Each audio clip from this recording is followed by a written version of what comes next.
So I hope you've all had a good Christmas or holiday period. I know I have. I hope you all got lots of good presents. In this video I'm just going to be taking a look at the new parts I've got for my modding of the Zalman Z11 Plus, aka Project Beast. So we've got quite a few goodies in here which I'll just be taking a quick look at.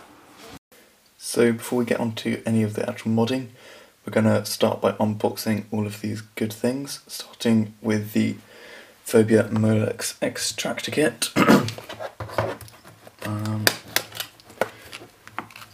Which just pops open at the top. Hopefully you can see this. Got some foam in here. Assume this just slides out. There we go.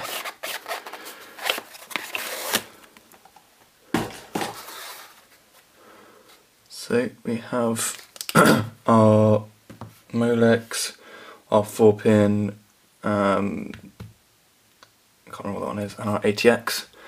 So we've got everything here we need for our sleeving. Okay, so I just checked this one's the auxiliary one, so for doing your 2 pins, stuff like that from the front panel. So next we're going to move on to the Seagate Barracuda 3TB hard drive. Which just comes in sort of an OEM brown box, and inside that there's plenty of sort of styrofoam pellets and the hard drive in this anti-static bag. To open, looks like you need to remove the sticker somehow. Yeah.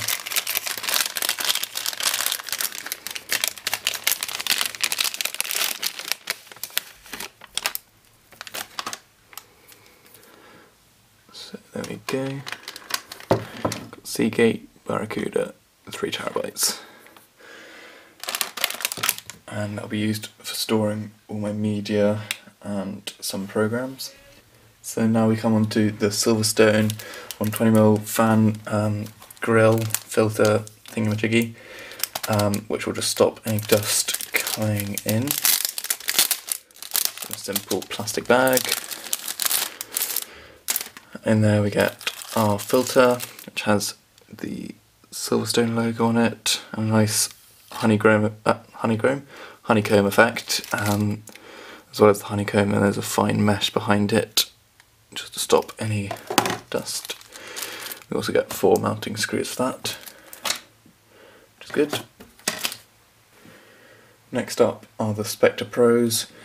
I have 3 blue LED ones and 2 black ones, although the order wasn't quite right and I got 1 black, 1 white, so I'm returning the white one to get another black one. But let's just unbox one of them and they're all the same. So on the box we've got Be Invincible written across the top there, if you see that. Spectre Pro LED, nothing on the bottom, another Spectre Pro LED on the other side. On the back we've got the features, so you can go ahead and pause it if you want to read those. Nothing much else there, just some specs. So you've got the decibels 18.9 and airflow 56.2 CFM and 1200 RPM, so that's going to be pretty cool. So now we can actually go ahead and open it.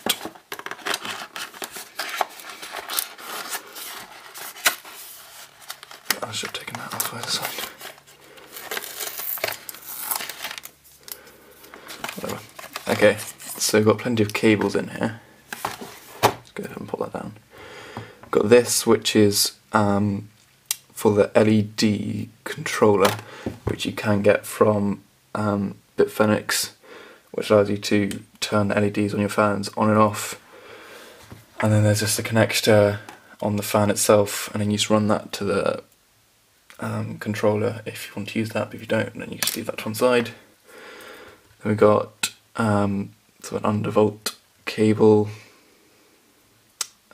which just plugs into the 3-pin and then goes into Molex, which will run your fan nice and silent. We've got another package, 2 more packages here. It's got some nice rubber mounting pins, grommet things. So I'll probably be using these. I haven't quite decided yet though. You also get the standard 4 screws if you want to use those instead.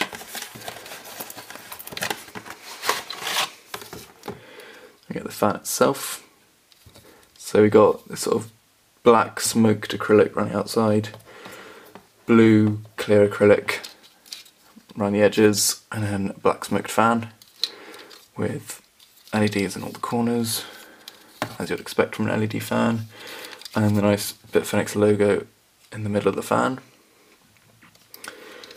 And on the back as well, got another Bitfinex logo. Nice black cable, which I probably will be sleeving anyway, but you can see that just runs through there, which looks pretty good. So now we come on to all the cable extensions. Now, as I've already said, I don't think I'm going to be using these two, the 24 pin and 8 pin, unless I actually need the cable extended, and I'll be using 2 of the 3 SATA cables, as I'm removing the DVD drive, so I don't need the third one. But I've got these anyway, as I bought them before I decided that I was going to sleeve all the cables, so let's take a look at that and see how good the quality is and so on. So we'll just rip it up the top here. Cable comes out pretty easily if I just focus this up close. You can see you've got a nice braided material on there, good feel to it. You can't see anything through it, it doesn't slide around or anything, and they're actually pretty mouldable.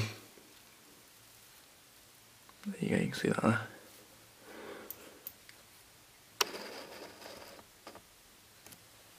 So that's the 24 pin, we have the 8 pin.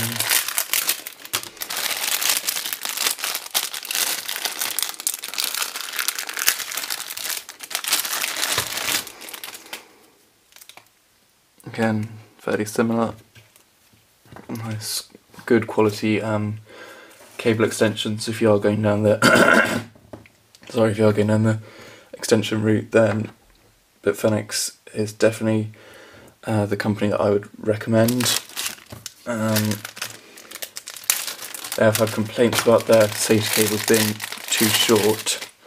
I must agree, that wouldn't reach from your motherboard, then behind the motherboard tray, and then up to your DVD drive if that was up the top of your case.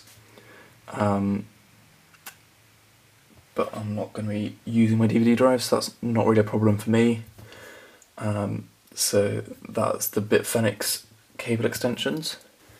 Next we move on to the paracord, which is this light blue, which should match the motherboard nicely.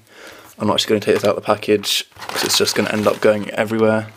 But you can see there, that's nice, good quality paracord from Wild Elk off Amazon, which is pretty good. And I also have this, the USB 3 internal adapter, seeing as the Z11 Plus only has USB 3 pass-through. This just has 2 USB 3 ports there and a motherboard header there, which will make life a little bit easier. So if we just open that up, so I've got a bit of a cough cold thing going on right now, so apologies for that. So that's right. I absolutely hate these packages, they're really annoying to open.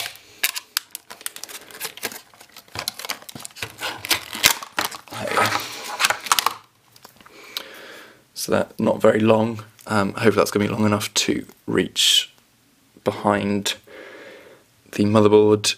Otherwise that will look quite ugly, but we'll see. It'll say on the box. It says external 2 USB 3 ports, 19 pin internal connector. Then we've got the features on the back. Length 15 centimetres. Is that 15 centimetres?